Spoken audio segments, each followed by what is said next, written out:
एक राजा के यहाँ एक रफूगर काम करता था। वो रफूगर कपड़ों का रफूगर नहीं था, वो बातों का रफूगर था। काय का था? बातों का रफूगर था। राजा जब भी लंबी लंबी छोड़ते, वो तुरंत उनकी बातों का रफूगर देता। अरे मैंने देखा था, राजा ने ऐसे किया था।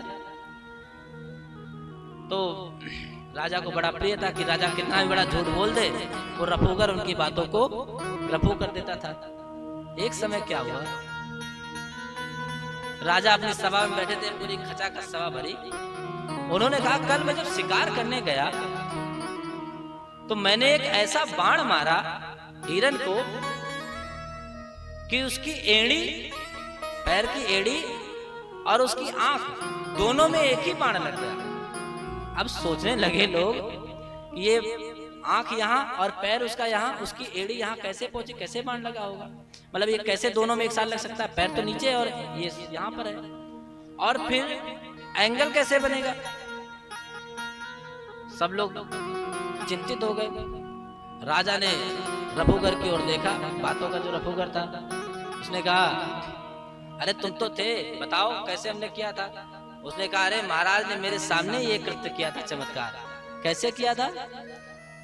रफूगर बोला कि महाराज एक ऊंची पहाड़ी पर खड़े थे और देखा क्या कि एक हिरन नीचे से जा रहा था। उसकी आंख में थोड़ी खुजली हुई तो उसने अपने पैर की टांग को उठाया और उंगली अपनी खजवा रहा था आंख को, और जैसे उसको खुजला रहा था, राजा ने क्या किया, वही बाण मार दिया। तो एक ही साथ दोनों हो गया उसमें।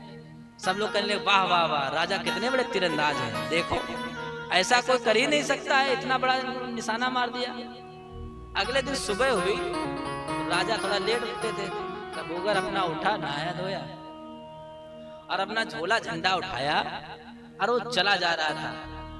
राजा ने खिड़की दिखा रही है तो मेरा रफूगर जा रहा है। सोचे कि ये चला जाएगा तो मैं इतनी लंबी लंबी जो छोड़ता हूँ, झूठ बोलता हूँ, इसको कौन पूरा करेगा बातों को। 2 सिपाही भेजा, इसको लेके आओ। तो वो आना नहीं चाह रहा, जबरदस्ती उसको टांग करके लाया गया। तो सभा में उसको नहीं बुलाया, कमरे में बुलाया, भैया क्यों जा रहे हो, तुम्हें क्या दिक्कत है, जो तुम चाहते हो मैं देता तो हूं।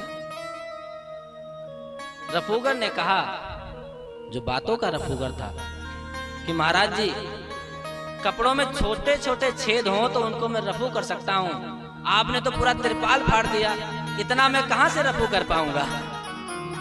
तो कोई कोई लोग ऐसे होते हैं, अपने आसपास ऐसे रफूगर रखते हैं कि हर बात को सिद्ध कर देते हैं। अरे महाराज जी, अरे मैंने हिमालय में पर्वत पर बर्फ गिरने की तपस्या की, अरे मैं तो देख ही रहा था, महाराज जी को चाय बनाकर तो मैं ही पिलाता था।